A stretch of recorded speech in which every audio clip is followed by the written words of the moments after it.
What's going on? I wanted to do kind of like an oil change walkthrough. So if you own a car like mine, Subaru, preferably a WRX or an STI, like 02 to 07, at least those years, should be the same setup as mine for an oil change. So I kind of wanted to show you how I do it, because I am doing it in my garage. Yeah. So first of all, you'll need jack stands. You'll need a floor jack. Stand under there, or there. That's not reaching that tire, but on the other side I have a block, keep the car from rolling back. Pretty much, first thing you do, pop the hood, take off the oil cap, so that you relieve the pressure on the inside, and then jack up the car, put the stands underneath, put the blocks on the back so it doesn't roll back. Take off the, I call it like an engine cover, but whatever it's called, the guard. So there's, should be like, I think 7 bolts, but mine only has 5. I think I lost a couple. So just take them off, drop it, get it out of there. And then, once you do that, I actually don't have a big enough socket, but the oil drain plug. So what I used was this, and I'll get under there and actually show you what's going on. The oil drain plug is actually right there.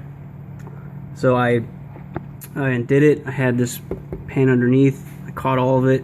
Once it quit dripping, I inspected the plug. It was good. Kind of cleaned the area, and then I put the plug back. I just hand tightened. I didn't fully tighten yet. I want to make sure that the little washer around it is dead center when I tighten it back. And then after it was completely drained and put back, I slid this over. Just now I took the oil filter off, and then I'm letting it pee right now. And then the oil filter is actually right here, the old one, and then here's the new one. So my next step will be to clean the area where the oil filter goes, and then fill this with oil about to the top, not overflowing, but to the top. Make sure you take some oil on your finger and get it around this ring, and then you'll hand tighten it up there. And what you'll do is you'll basically hand tighten it as far as you can go with your bare hands, and then from there it's like a quarter turn more, and that's it. You don't want to over tighten it, but you want to tighten it to where it's not leaking. If you hand tighten and then you do a quarter turn and it's still leaking, you can wipe it off and then turn it a little more, see if that'll help. If not, just, you kind of got to play with it, but don't over tighten it too much, because it'll be really hard to get off. At one time I over tightened it and I had to use vice grips that clamped and actually smashed in the oil filter to be able to grab it to turn it to get it off. And what I'm using to get the oil filter off is actually an oil filter adapter. So there's, this kit we have actually comes with different sizes, but I'm just using the smallest one. Here's the oil filter. It's nothing crazy. So yeah, I'll clean up the area, put the oil filter back, and once the oil drain plug and the filter are on, just hand tightened, I'll inspect the area. Once it's good, then I'll tighten them for good, and then from there I'll fill this up with oil, and then I'll keep looking underneath to see if anything's leaking. If not, I'll continue to fill it up till it's full, and then from there, again, check again, and if it's not leaking again, I'll put the engine cover back, drop the car. Then from there you can use the dipstick because it's level, and see if it's still full or not, and do it till it's full. Once everything's good, clean everything off, shut the hood, start the car, let it run until it idles normally. I like to clutch in and put the, I don't know why I do it, I guess habit, but I just run through the gears real quick, first, second, third, fourth, fifth, reverse. I don't know why, I just do that. And then from there I usually like to drive it around the block to make sure everything feels good, and then park it. And then once you're done, you know, again, let the car idle till it's normal idle. Turn it off.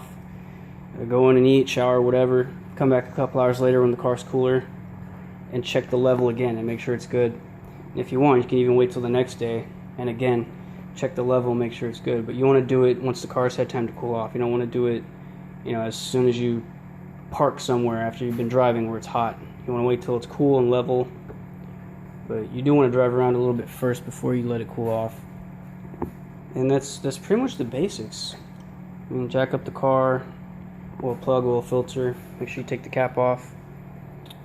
Put everything back, tighten it, make sure you fill it up, check your dipstick.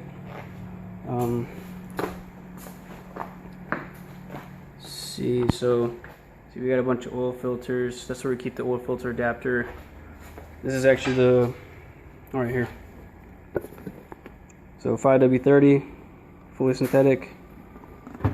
So we got a box right here. So I'm going to use 4 full bottles and then a little bit of a 5th one, because it's like a little over 4 quarts. And that, my friends, is basically how you change it. I mean, I'm no genius, I'm no master mechanic, but this is how I do it. So I've done it and it's worked.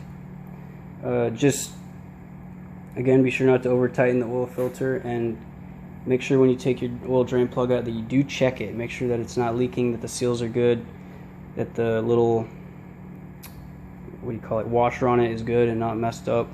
The stock ones that come with these cars, I think the washers are only good for one-time use, so you need to replace that, or get one that's a really thick flat one that's good for multiple uses.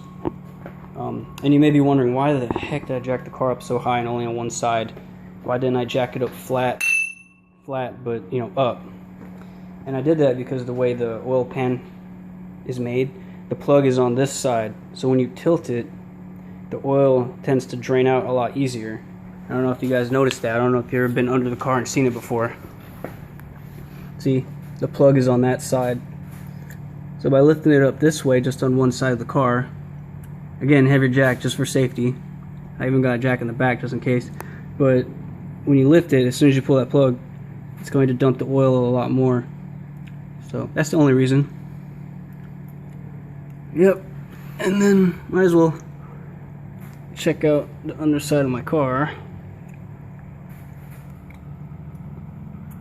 since we're under here. Ugh. So stock manifold elbows, cross pipe, stock oil pan, Fortune 500 coilovers, stainless steel braid lines. I got stock front end links still.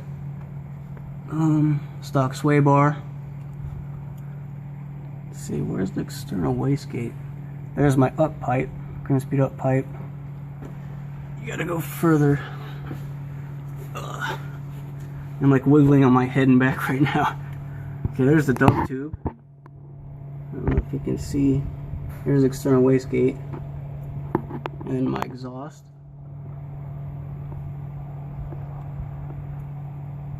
And then you can see I got some dents right there. It's from my neighborhood road being really bad. God, I hate that. Luckily that's part of the downpipe, so when I go rotate I can just replace that anyways. I think it's part of the downpipe. Yeah. Okay. Alright guys, well that pretty much is the end of it. Got my radiator hoses. Yep. So yeah, it's pretty basic. Man, 9 minutes for a basic video. Yeah, oh yeah, and once you're done with the oil, make sure you have a container that you can put it in and you can dispose of it properly. Alright, folks, that's it. I need to finish the oil change. As always, any questions, comments, hate, whatever, hit me up.